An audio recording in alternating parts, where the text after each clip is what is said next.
Alrighty, good morning, everyone, and thank you for joining the AB 2143 informational webinar hosted by the Solar Utilities Reporting Guidance and Education, or SURGE initiative, directed by the California Public Utilities Commission. Thank you for being here today. Here is our disclaimer for today's presentation. Just a reminder that this presentation is for informational purposes and may be subject to change based on legislation or regulatory requirements. So please refer to official sources from CPUC or contact SURGE for the most up-to-date information. Here are our workshop ground rules. The webinar is being recorded and will be available to you along with all of the slides and Q&A. For attendees, microphones and cameras will be off throughout the presentation. If you have a question, please enter it into the Q&A feature of this Teams webinar. All of the questions will be addressed at the end of the presentation. And finally, please be respectful of other participants and presenters as we are here to share and learn information together. Today's agenda, we will start with an overview of AB 2143 and PUC, or Public Utilities Code 769.2, then go into how to stay compliant with a solar project subject to AB 2143, review the SURGE compliance portal, and wrap up with contact information, resources, and Q&A. The team behind the SURGE initiative, we have Amber Murakami-Fester that is managing this program from the CPUC side. Then SURGE is the GCAP team, which includes myself, Brittany Amagata, as the Senior Outreach and Education Consultant. We also have Sylvia Lin, our Project Manager, Ariana Fernandez, our Senior Prevailing Wage Consultant and Trainer, Christina Salcedo, our Senior Outreach and Education Consultant, and Grace Turney, who is our Project Coordinator. So now, without further ado, I will pass the presentation off to Amber to get us started on the content for today's webinar. Okay. Thank you, Brittany. Hi, everyone. My name is Amber Murakami-Fester. I'm with the Public Utilities Commission, and I work on everything related to AB 2143. So I'll be giving a very brief overview of what AB 2143 is. Next slide, thank you. So AB 2143 essentially added section 769.2 into the PU code. So for the purposes of this presentation, you might hear AB 2143 or PU code 769.2. And those are, for the purposes of today, kind of interchangeable. But essentially what the law did was make it so that if you were a contractor building a renewable electrical generation facility, a lot of those projects are now considered public works projects, and contractors on those projects have to follow specific requirements that come from working on a public works project. I will say that this law largely applies to solar projects, but technically other types of renewable generation facilities also are included. So if you're working on, for example, a small scale wind project or geothermal project or whatever it is, those may apply as well. Although we anticipate those to be a lot fewer in number. The law was put into effect on January 1st, 2024. And the SURGE team will go into a lot more detail on what all this means, but I would encourage people to go and look at the bill itself and see the exact language just to see what it is that applies to them. But with that, I will pass it over to Sylvia. Thank you, Amber. Good morning, everyone. So we're going to talk a little bit about the regulation itself and what the intended purpose is, the objectives it's looking to fulfill. So bottom line, it's in place to ensure that all workers, construction, journeymen, and apprentices in solar construction are paid prevailing wages. That is the ultimate objective of this, and everything else just kind of turns around that. The effective date, as probably many of you know, was January 1st, 2024. So that's when all of this took effect. And as Amber was just talking about, so it applies to renewable energy facility qualifications. So, and any associated battery storage. So pretty much installation of solar panels, let's say, and any any battery system that is going in with that. Under Public Utilities Code 2827.1, the tariff includes the net energy metering and net billing tariffs. So it applies to a project property owner that is installing one of these systems and will take advantage of that tariff. And next slide, please. All right, so the requirements. Again, it's to pay all of the workers who are in the construction trades and apprentices the prevailing wage. So, and we'll talk about that in a little bit more detail as we go through today's webinar. And that is going to be the prevailing wages in accordance with the Department of Industrial Relations prevailing wage requirements, and then whatever craft the employee is performing. So that's what's going to determine the actual wage rates. So first and foremost, that's number one in terms of contractor requirement. Number two, to make sure to maintain and verify certified payroll reports through the Department of Industrial Relations, DIR. So not only complete those forms, but to submit them and maintain them for the requisite period of time, which under the DIR is typically 3 years. In addition to providing the DIR with the payroll, with the monthly payroll, the contractors will need to submit digital copies of the certified payroll to the commission. So that's going to be the CPUC via the Surge platform twice annually. So that's going to be July the 1st and December 31st.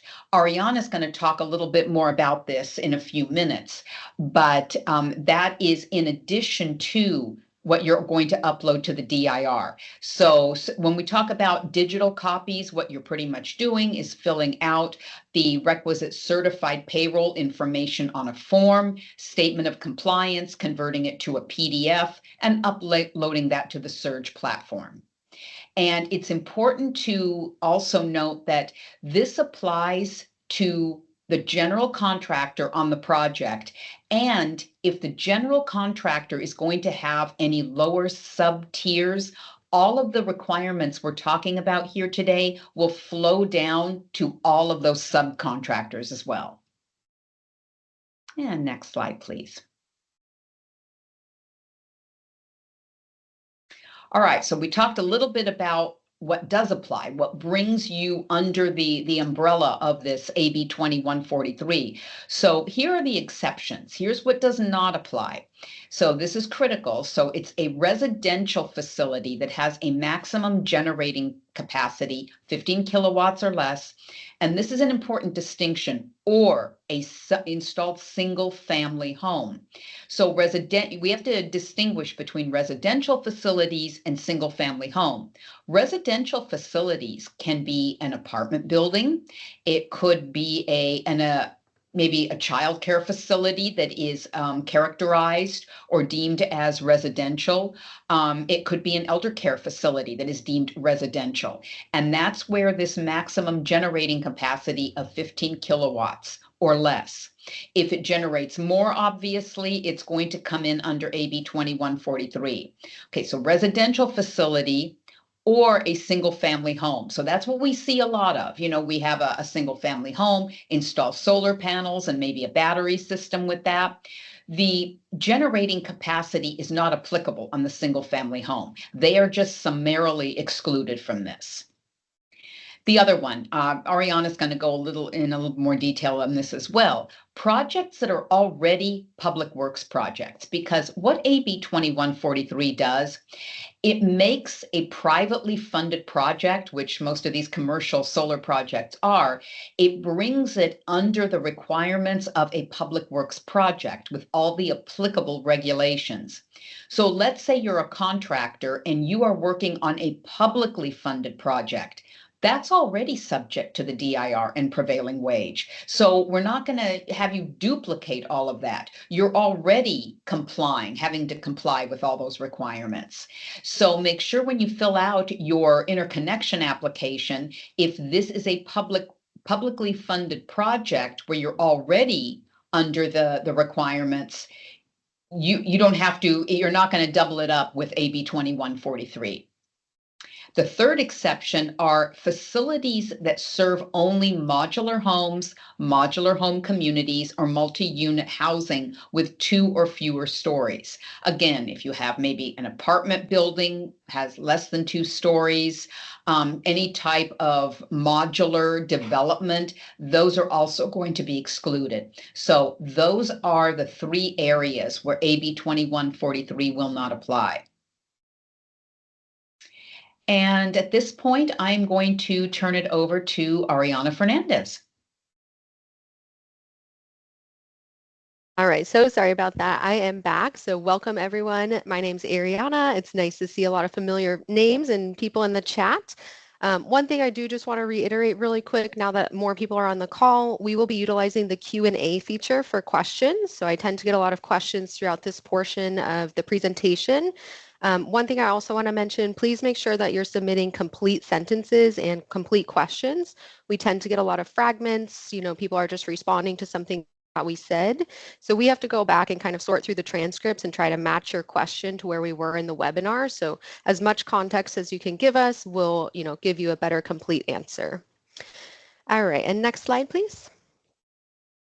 Okay, so I'm going to take you through how to stay compliant with your AB 2143 projects. So briefly right here, we've got kind of like a timeline of the process. So the first step is going to be the interconnection application with the investor-owned utilities. Step 2 is going to be following DIR regulations for awarding bodies and also public works contractors. Step 3 would be to register with Surge as a contractor. Next would be to register the project with Surge. This is just for prime contractors in our system. And then the last step is to report your payrolls to both Surge and DIR. Okay, so step 1, interconnection applications with the IOUs. So the IOUs are the investor-owned utilities. They're PG&E, SCE, SoCal Edison, or San Diego Gas and Electric. So this should be kind of the starting point of the process. That's how the bill was written. That's how the rulemaking was decided. So really the start is going to be your interconnection application. The utilities have now included a prevailing wage checklist into the applications as well as a prevailing wage disclosure form. So make sure you're reviewing those. I will touch a little bit more on those shortly. But one thing that we've seen happening is that maybe a different party is completing the interconnection applications. There might be a third-party consultant or a monitoring firm or something like that. So really, whoever's completing the interconnection application, that's who our correspondence is going to go to because their email address will be in the portal. So if there's a different party, make sure you forward that information to the contractor who is working on the project so that they can be in compliance. All right, and next slide.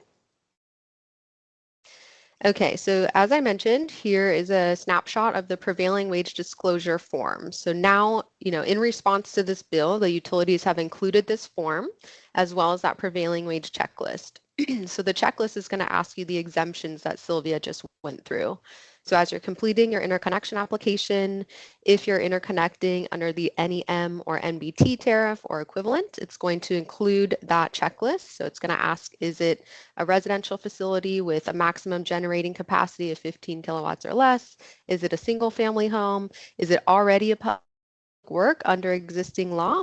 Or is it a modular home community, or multi-unit housing with 2 or fewer stories?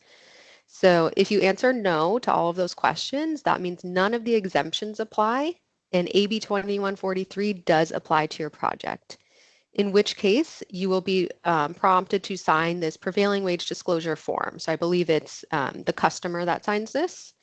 So in this form, the utilities have provided, a little blurb about the bill. And essentially, when you sign this, you are saying you are aware of the bill, you will pay your workers prevailing wages for this project, and you will comply with all of the requirements, including, submitting your payrolls to the California Public Utilities Commission through our Surge portal, as well as all of the existing public works requirements. So just make sure you take a look at this. We are kind of seeing, people maybe just signing this just to get their interconnection applications through.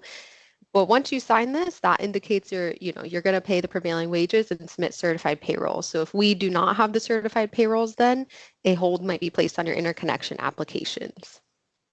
Next slide.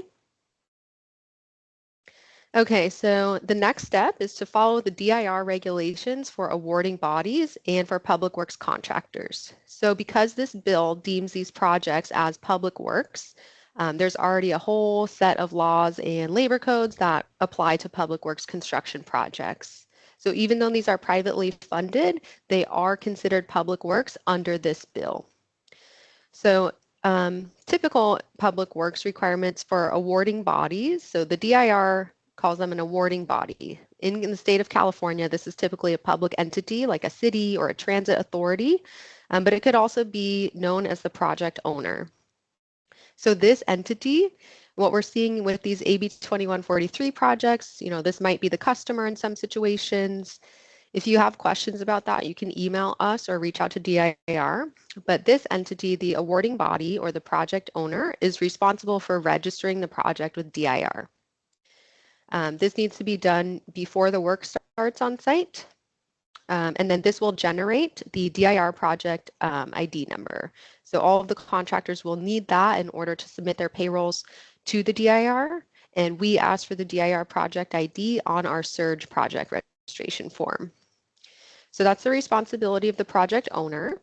And next, the public works contractors also need to register with DIR as a public works contractor. This bill went into effect, I think, in 2013. But basically, each contractor needs to register with DIR now. So there is a $400 fee, but you can register for up to 3 years in advance now. The contractors also have to pay prevailing wages to their construction workers on site, follow apprenticeship requirements, and maintain and submit certified payroll records.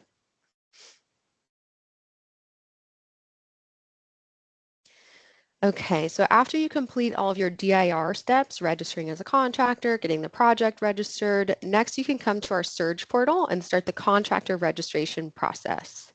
So the platform that we use that's hosting our portal is called Submittable. So this can be a little confusing. Submittable is separate than our Surge website. So the first step is to create your free Submittable account.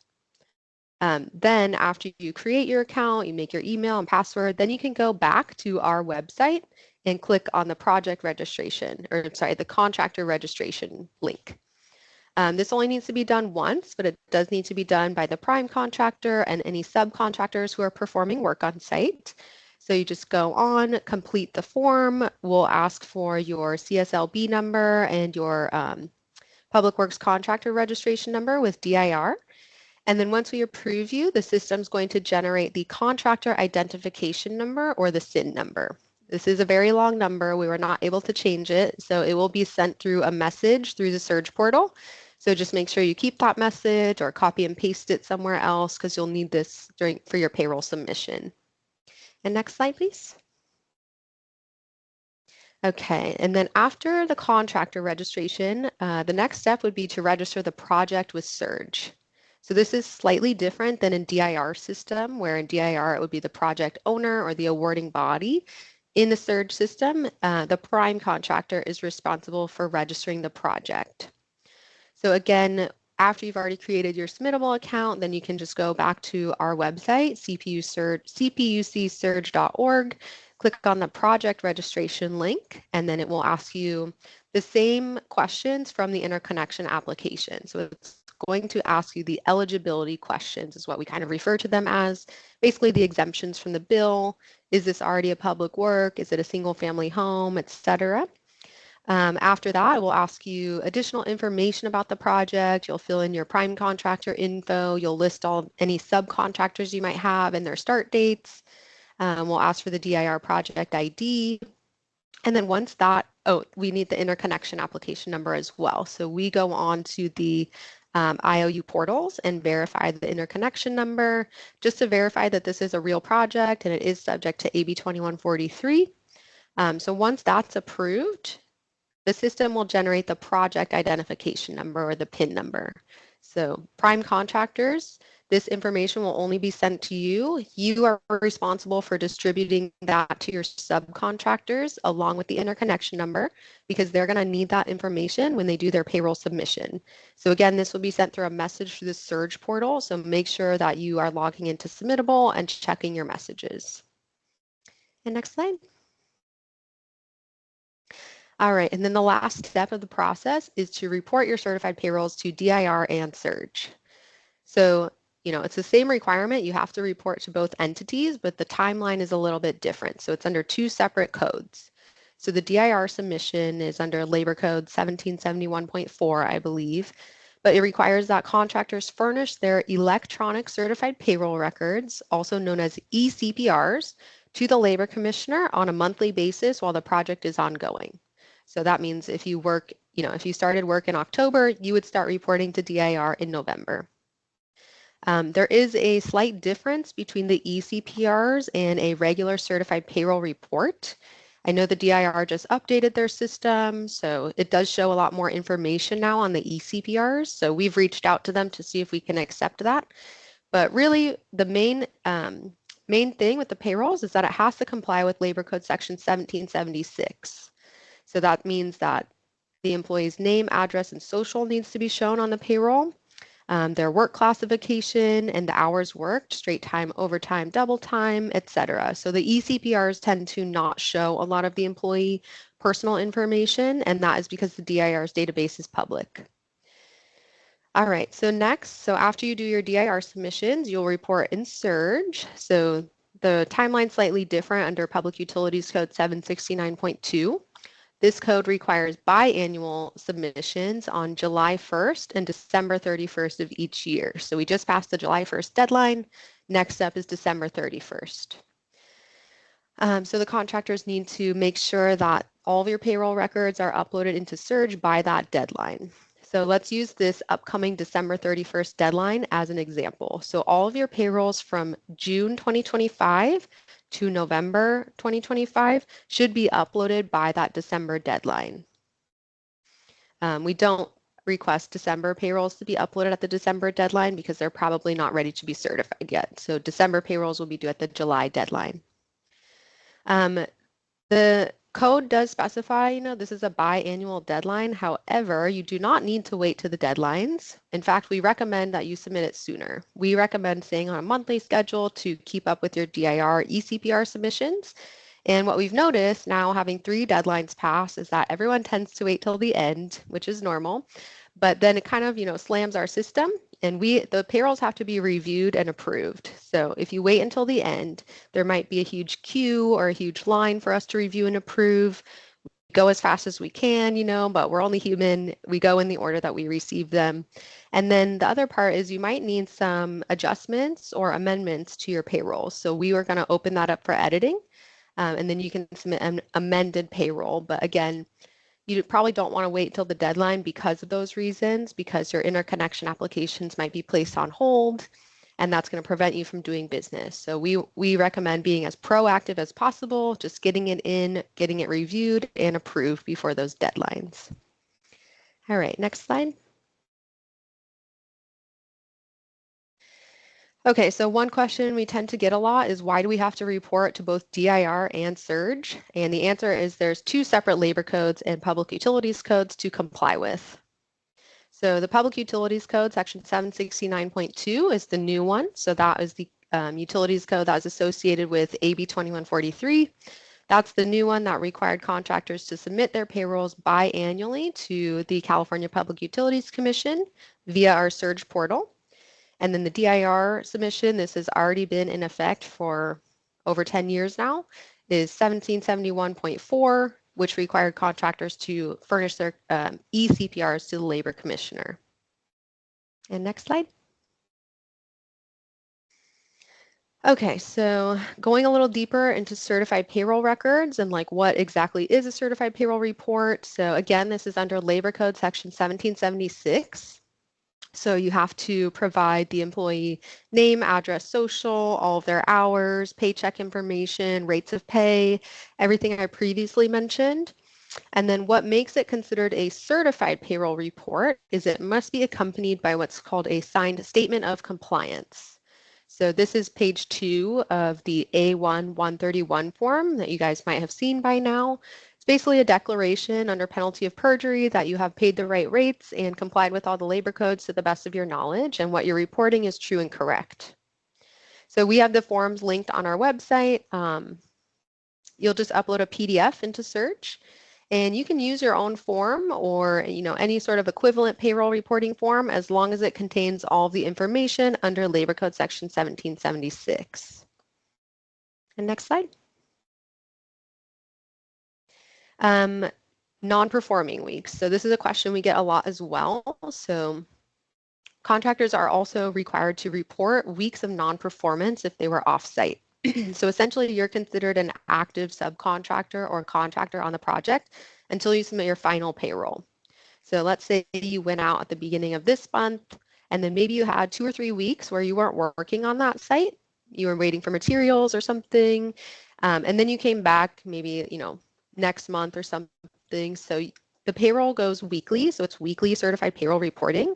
So if you are off-site, you'll submit a statement of non-performance, just certifying, again, under penalty of perjury, that no work was performed on site for that week. So we have a template that you can use if you would like. Just send us a message through Surge, or you can also use the A-1-131 form and write no work performed. But do be mindful, it does need to be accompanied by that statement of compliance. Next slide.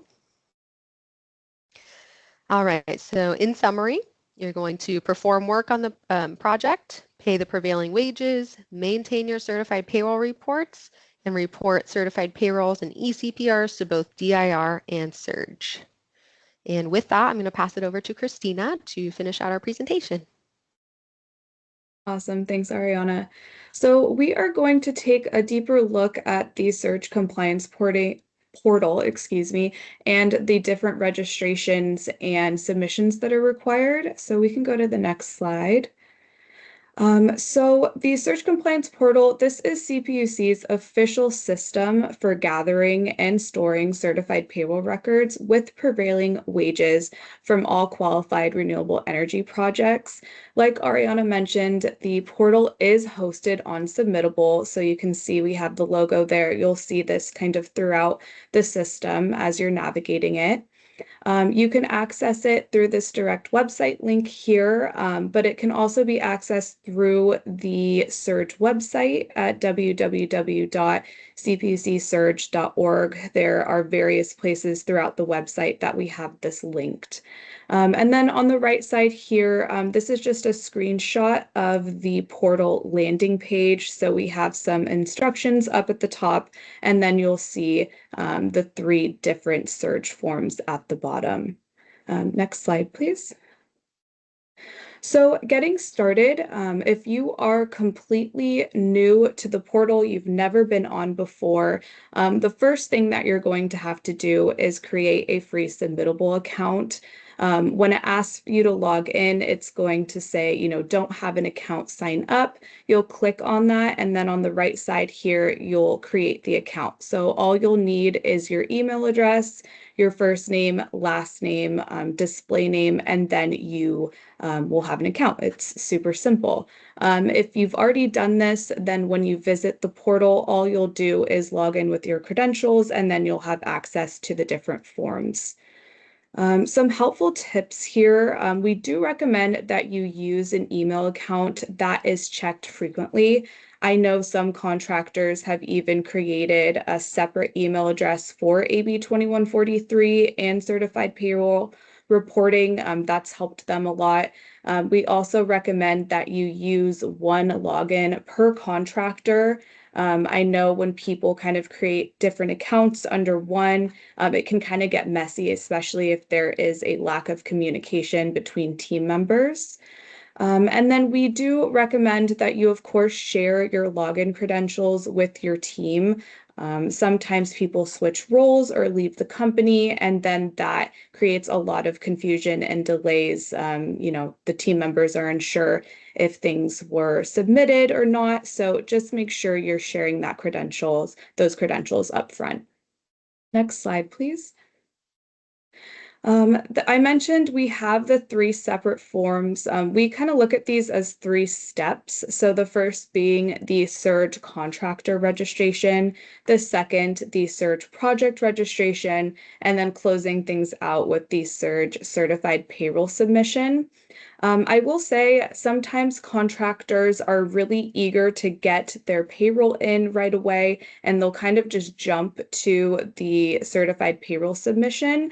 However, you cannot do this. You need to ensure that you're registering as a contractor, and if you're the prime, that you're registering your project. We do ask for things like the SIN and the PIN, so contractor identification number, project identification number. And if you don't have those, you will not have your certified payroll submission be accepted. So just keep that in mind. Next slide, please. So we'll take a closer look at each step, starting with, of course, the contractor registration. This needs to be completed by both the prime contractor and the subcontractors. You only need to complete this once. Sometimes we will see people try to register the contractor several times. Keep in mind the system does not allow duplicate entries, so it will flag it and it will decline it, especially if you already have an accepted contractor registration on the portal.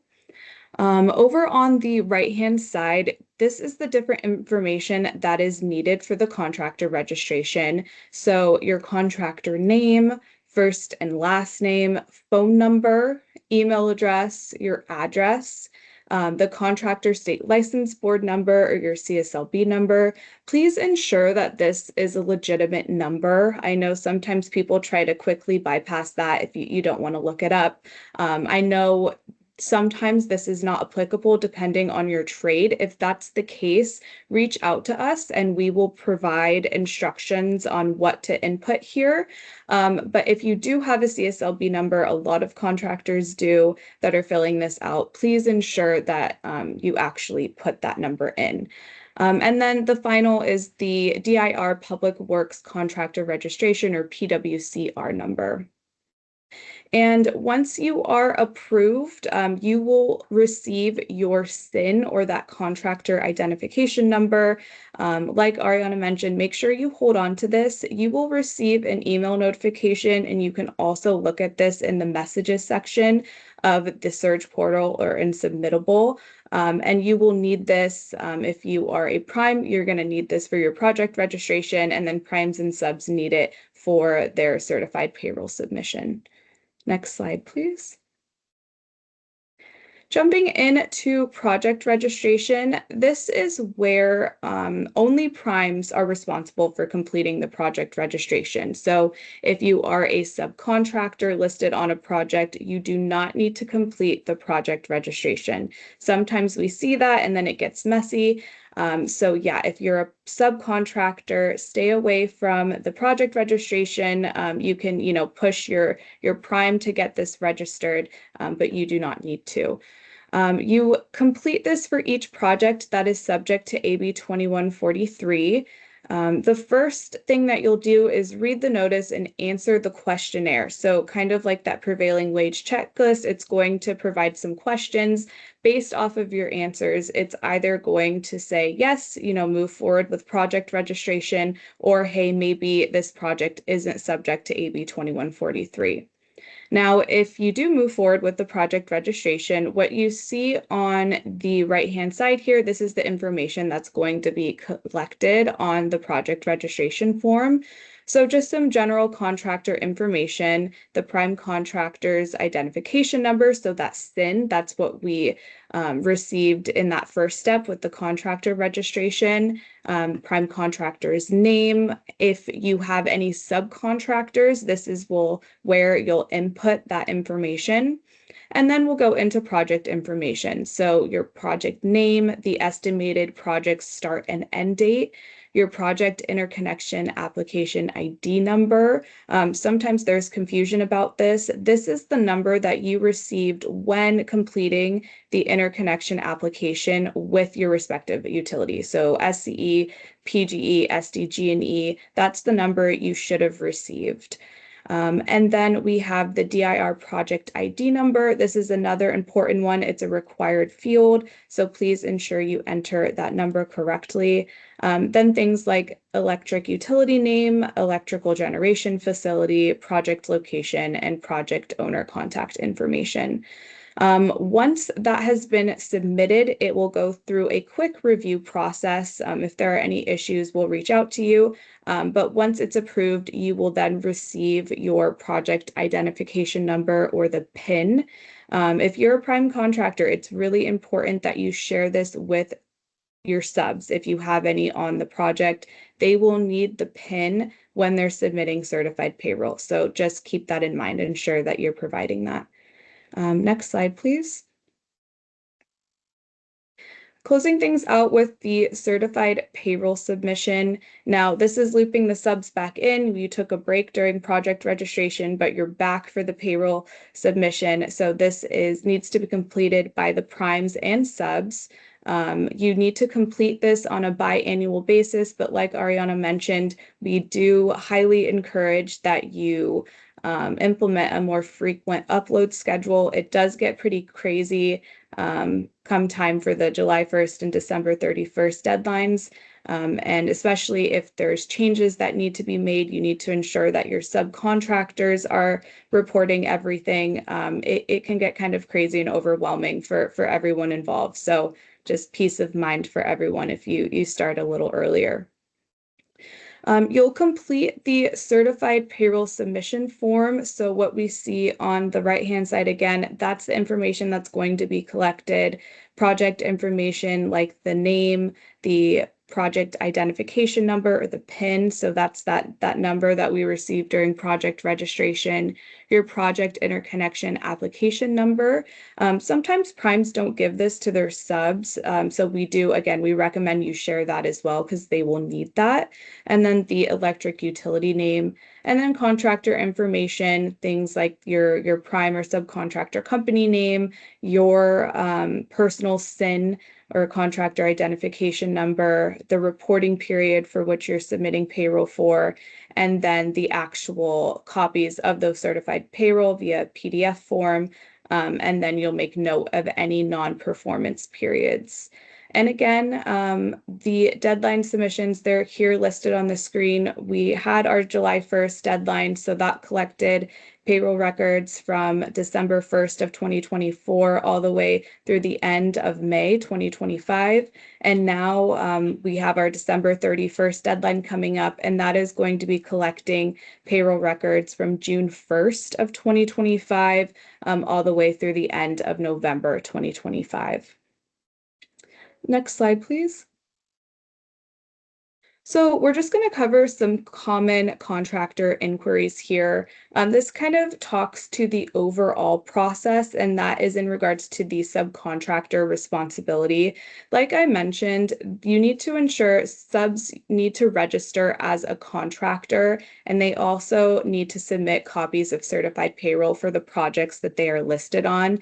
They do not need to register the project, but we do recommend that the subcontractors are updating their primes with updates, or reaching out to their primes for updates. And then in terms of prime contractors, it's really important that you ensure your subcontractors are meeting the reporting deadlines and are uploading all of the necessary payroll. We see it a lot where a prime can have 3 subcontractors maybe listed on a project. 2 of them are great. They've uploaded all their payroll, but maybe one maybe didn't even realize that they had to report payroll. You will be marked non-compliant, even if that one subcontractor does not submit payroll. So just keep that in mind. I know some prime contractors have requested the confirmation emails from Surge once their subs have submitted and received an accepted status. That's really important. There are 2 email notifications that you'll get when you submit your payroll. One is just simply going to say that you've submitted it, but the second one is going to be that actual approval message. So make sure if you are a prime and you're requiring that you're looking for that message that says the payroll has actually been approved. Going into contractor registration, I sort of touched on this, but again, the system does not accept duplicate contractor registrations. So if you already have an accepted one, please do not go and register again. You don't need to do that. The system will flag and decline it. And if you are the person that is completing the contractor registration, just ensure that you're sharing that information with your team members. And then when it comes to corrections, this really isn't just with contractor registration, but project registration and certified payroll as well. Please do not go and create a new entry. You don't need to do that. On our end, we'll open your form for editing, and you will see that. It'll say on your form that it's editable. And then you can go into your original form and make the corrections that we've requested. So again, you don't need to go and create a new entry. You can just edit on your original form. With CSLB numbers, again, if you do have a legitimate number, do not put NA or CA. You can easily look up this number if you don't have it available. If this isn't applicable to you based off of your trade, again, reach out to us and we will provide instructions on how to fill out this field. Next slide, please. In regards to project registration, the interconnection application ID, that is something you must obtain before you come and register your project with Surge. Sometimes we have contractors that haven't even completed this step yet, and they'll come to us first. You will not have your project registration accepted. That number is really important. It helps us track a lot of things. So please ensure that you're going and getting that first, and that you're also filling out the next one here, the prevailing wage checklist correctly, especially when it comes to your interconnection application. A lot of times we run into issues where a contractor will come to Surge, they'll complete the project registration, and we can't locate your number. And more often than not, it's because of the way that prevailing wage checklist was completed. Sometimes, if those answers are wrong, we just simply will not see that project. So then you have to go back to the IOU and work with them to correct that. So just kind of go over that when you're completing the interconnection application, and then when you come to us, just to ensure there aren't long delays in the processing of your registration. And another one here, I think I saw a question come through. You want to ensure that your interconnection application has been submitted and approved. If it's in like a draft submission status, we will not see it. So please ensure that it's been fully submitted before you register with Surge. In regards to the "are you self-performing" question, that is one that we get a lot of questions on. That is essentially asking, are you performing work on this project? So sometimes a prime contractor will subcontract all their work out to their subs and they won't actually do anything on the project. If that's the case, you would answer no. But if you as the prime are performing work on the project, please answer yes. And yeah, that'll move things along pretty quickly. And then the DIR project ID. We see this a lot where contractors often put, not applicable for this number and mention that their project is private or not public works. But a reminder that projects that fall under AB 2143 are considered public works even with private funding. So this is something that you need to obtain. You need it when you're going to be uploading your certified payroll to the DIR. So just keep that in mind as you're completing the project registration. And then project start date. If this date changes, make sure to contact us, especially as we get closer to the deadline. If there's been delays in your project and it's not going to start till next year, just ensure that information is updated in the system. We can go in and edit the form for you as well. But if you don't tell us, then we're going to be looking maybe at an old project start date, and that can kind of complicate things with reporting. Next slide, please. And then final one, and this is a big one. This is the exemptions, AB 2143 exemptions. Contractors, you need to ensure that you are contacting Surge regarding a possible exemption. If you don't contact us, there's no way for us to know. And this is especially if you have a project with an interconnection application date that maybe was January 1st and kind of onward, but all the work was performed in 2022 or 2023. A reminder that the rulemaking is going to be looking at your application submittal date. So that's what we work off of. So if you don't contact us and provide the verifiable evidence that we need, then you're going to be kind of looped into the AB 2143 requirements. So please, if you think you have a project that is exempt, please reach out to us and we'll work with you and update our reports accordingly. So that's it for me. So with that being said, I will hand it back over to Brittany. All right, thanks, Christina. Now this is an important reminder for everyone. The December 31st biannual deadline is coming up soon. So primes and subs, please make sure to submit copies of your certified payroll records for the period of June 1st to November 31st to the Surge Compliance Portal by December 31st. And that is 64 calendar days from today's webinar. So that's total 64 days, but I think it's actually like 44 business days. So do with that information what you will. And please ensure you get these submitted on time. And if you have any concerns about meeting this deadline, you need to contact Surge as soon as possible. Alrighty. Additionally, we do have so in addition to the webinar recording today, we already have some video resources for contractors and kind of a step-by-step walkthrough of all of the different forms that Christina went over. So these are all available on our YouTube page, and you can review it at any time. We have contractor registration, project registration, certified payroll submission walkthrough videos.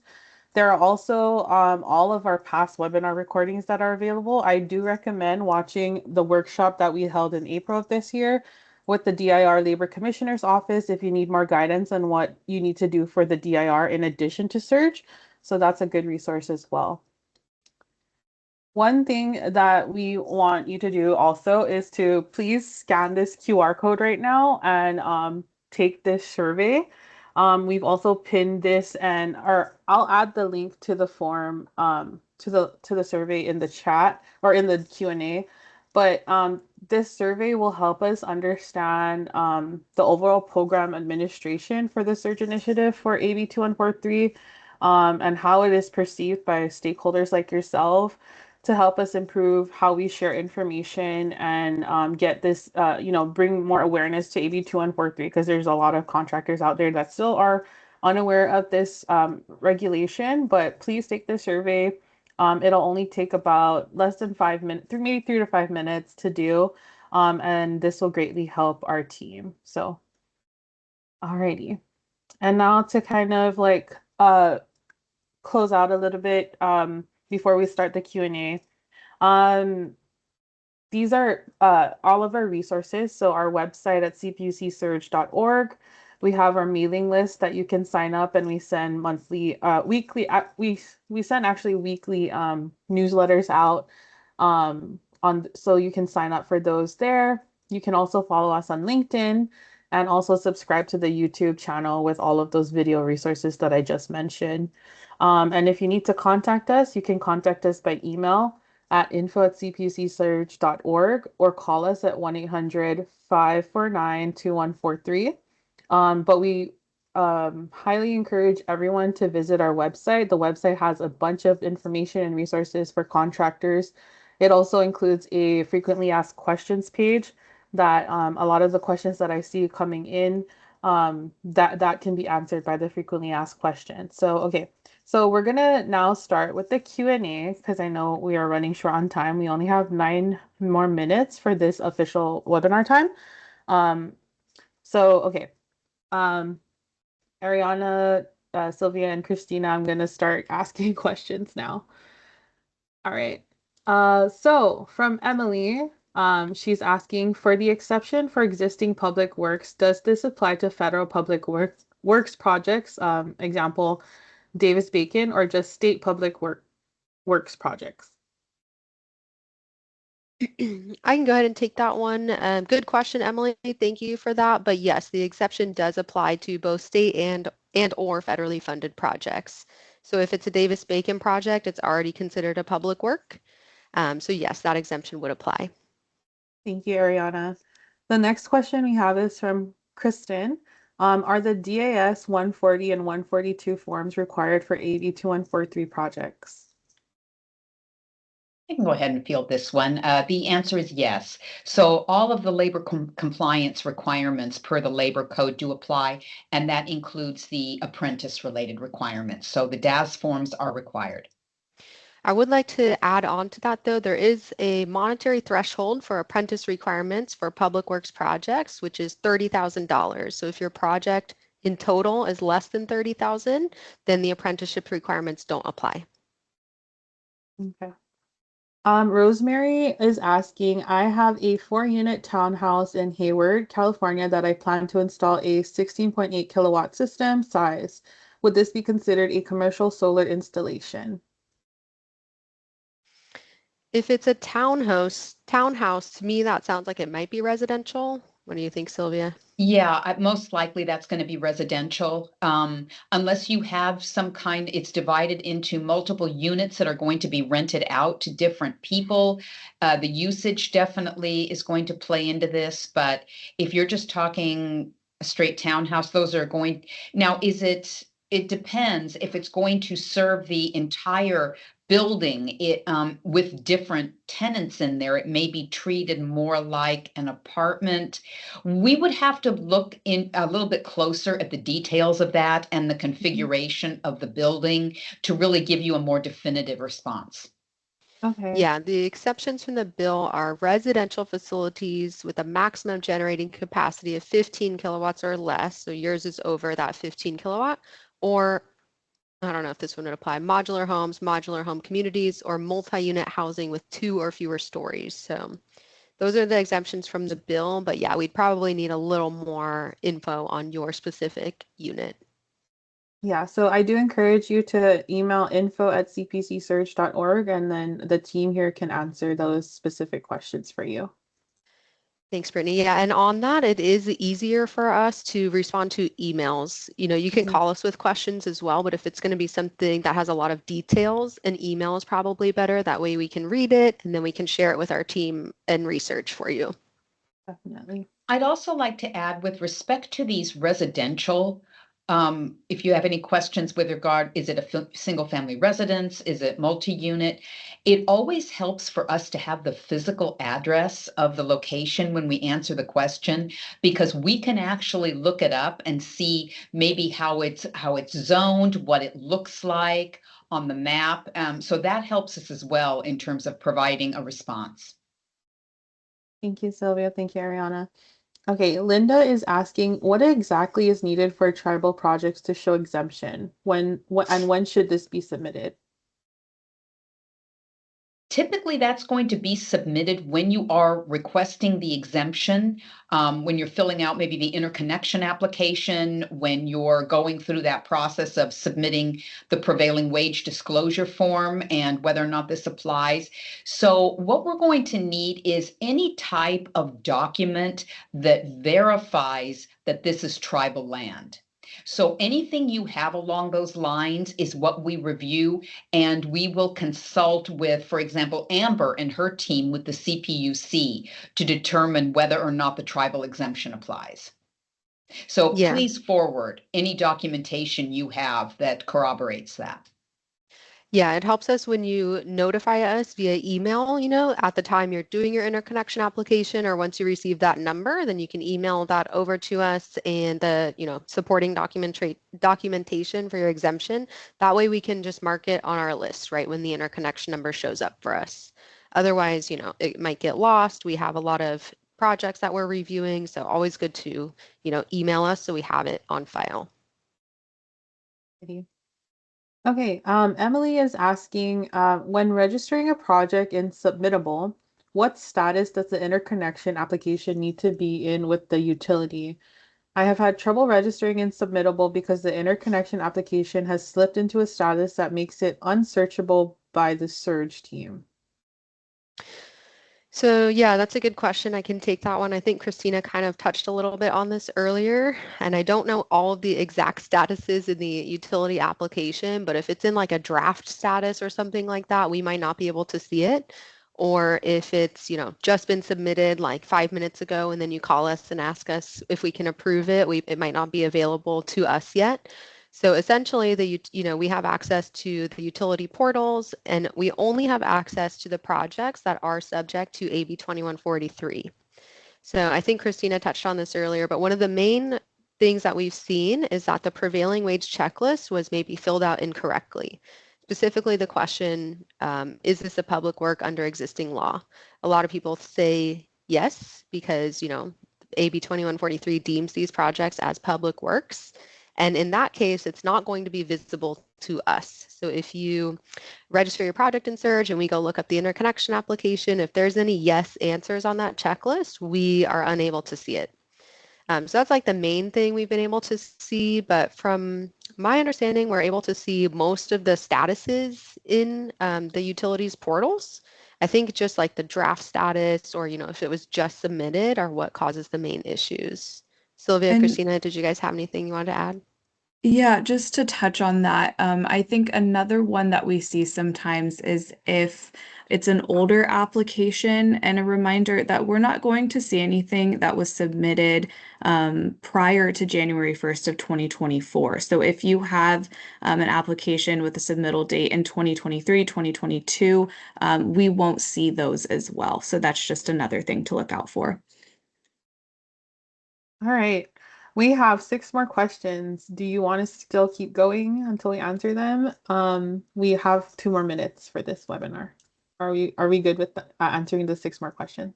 Yes. Yeah, I'm Yeah. available to stay on, and for those that need to drop off, we also compile the Q&As and respond to them and then post them on our website. So you can drop a question in real quick and then head out, and we will respond to that.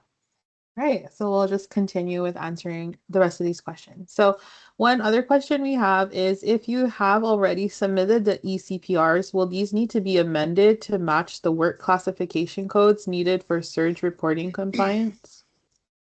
Yeah, I can go ahead and take that one. So technically, I mean, your classifications on your eCPR should match your surge payrolls. So even though they're slightly different and on slightly different templates, the work classification should match. And that work classification should match the DIR's wage determination that you are using for your project. So if they didn't match, yeah, you'd probably want to amend one or the other so that the information that you're reporting to each entity is the same, and it should be, true and correct to the best of your knowledge. Anything you want to add on that, Sylvia? No, just, if you've uploaded the eCPR first, whatever you, like Ariana said, it needs to match. And if it passes a review, for example, with the DIR, it will definitely pass our review because it's that's the standard is set by the DIR and their prevailing wage determinations. All right. Martin is asking, with the passing of AB 1104, what changes will happen with regard to the awarding body requirements? Will the solar contractor be asked or allowed to perform the awarding body registrations? That is an excellent, timely question. In fact, we are working alongside the DIR right now to get further clarification on that. And once we have that in place, and in terms of how to respond to your questions and the overall messaging of that, we will certainly be publishing that on our website and in our newsletters. So information is shortly forthcoming on that. But rest assured, we are in communications with the DIR on that. Thank you, Sylvia. Linda's asking, just to clarify, if a project is exempt, do we need to notify Surge? When one of the 4 questions is yes, I understand if the exempt in the utility portal, you don't need notification, correct? Right. If you fall within any of the exemptions, there's really no need for you to register the project in Surge or do anything Surge related. Okay. Oh, were you gonna add something, Christina? No, that's okay. Okay. Alrighty. Kristen is asking, what are the most common crafts used for a commercial solar installation? A good question. I know that DIR has posted in SoCal. I mean, it could fall under multiple different classifications. Like on DIR's website, they have posted electrical trades can match solar installation for Southern California projects, but it depends on the work that they're doing on site. So what we recommend that contractors do is to review the scopes of work that are posted along with the wage determination. We've seen a variety of different crafts, like I said, electrical, laborers, but it really depends what your workers are doing on site.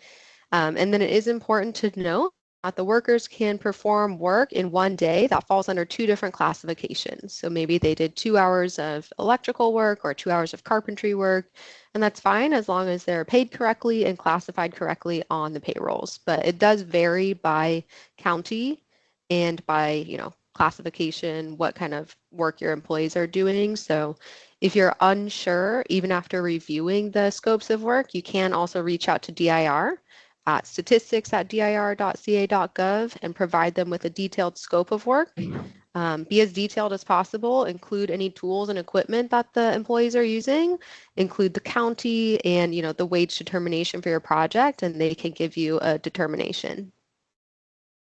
Great. Thank you, Ariana. Phil is asking, is the 15 kilowatt residential exemption based on individual unit interconnection agreements, building or project kilowatts on a multifamily residential project? We would have to look at the interconnection application to really answer that question because it really could be any of these. It depends how it is characterized on that interconnection application. So if you have a multi-unit and it's 15 kilowatts or less in its entirety, that obviously is going to be subject to the exemption, but there are a lot of variables that can go with that analysis. So what we would do here is encourage you to, if you're looking at that exemption and have any questions, please submit any information that you have, again, like Ariana said, via email to us, and we will evaluate that and provide you with a response and provide you with some guidance. Great. Thank you. Okay, Debbie is asking, can you use a laborer apprentice as an apprentice on the project, or should it be an electrician journeyman? Go ahead, Sylvia. Oh, this is a question for the DIR because Surge is a different agency. We represent the CPUC. That's where the Surge program comes from. And the DIR, we are different agencies. So any guidance with respect to what the appropriate classification is will have to be directed to the DIR. They have asked us to defer to them for these wage determination and scope of work type of issues. Because again, as Ariana described a moment ago, you may need to provide them with the actual tasks that are being performed by the worker in order to determine what is the appropriate classification. Because sometimes it can be very nuanced. Yeah, and then just to add on to that, like Sylvia said, it really depends on the type of work that is being performed on site. So yeah, I would, you can reach out to DIR regarding those types of questions. Regarding apprentices and journeymen, I can't say in traditional public works that the apprentices must all be supervised by a journeyman of the same classification. So you likely would not have an electrician journeyman supervising a laborer apprentice. It would be an electrical journeyman supervising an electrical apprentice, or a laborer journeyman supervising a laborer apprentice, or vice versa. Okay. All right, and our final question here is from Vince. He's asking, what is the percentage apprentice requirement, 15% or 20% of total labor hours? Also, what is a remedy for any mistakes in the apprentice requirement?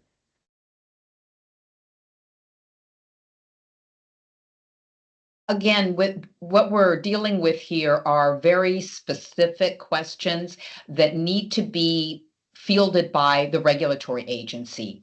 In fact, if you go to the Surge website, we have links to the DIR and to maybe you want to consult with the California Apprenticeship Council. So there is an entire body of resources with respect to just apprentice requirements. Again, we really don't have enough information with regard to a general question to determine, what ratio is going to apply. And once again, the DIR has asked that we defer to them for these type of questions. And again, I would really encourage you to go to the Surge website for the appropriate emails and telephone numbers, and you can pose that question to them, and they're in a better position to give you guidance in terms of your specific scenario. Yeah, and I also just added a comment to your question with all of the links that we have on our Surge website, just so it's easy access for you right now. But yeah, so that is all of our questions that we've had. I just wanted to confirm, Christina, is that correct? There's no more questions in review? Yeah, I believe so. I think there's one, but I'm gonna reach out to them via Okay. email to address that. Okay, sounds good.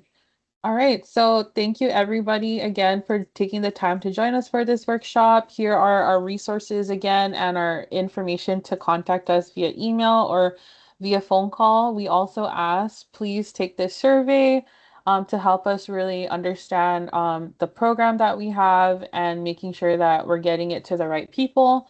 Yeah, so thank you and have a nice day. Thank you. Bye, everyone. Bye. Bye, everyone. Thanks for attending.